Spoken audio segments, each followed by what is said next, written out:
बुढी के भयो? आज मेरो साथीहरू आउँदैछन् कि तँ यसो मेरो साथीहरूको अगाडि चाहिँ अलिकति थोरै डराए जस्तो मैले भनेको माने जस्तो भला आदमी ज्ञानी बन्दैन ल।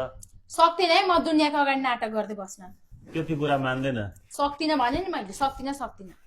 त्यसो भएदेखि यसो गर नि त, यो डराइदिएको लागि होइन, डराउनको लागि, यो चाहिँ मैले भनेको थपक थपक मान्दैनको लागि, अनि यो चाहिँ थोरै मेरो इज्जत पनि गर्दै ल, अलिकति सम्मान पनि गर्दै ल, त्यति कुरा गर्दै। अनि यो बाँकी चाहिँ केही यसो मुसुक मुसुक हाँसिदिरहने, जे भने पनि हो भनिदिरहनेको लागि यतिमा चाहिँ आजको कुरो मिलाएन ल बुढी।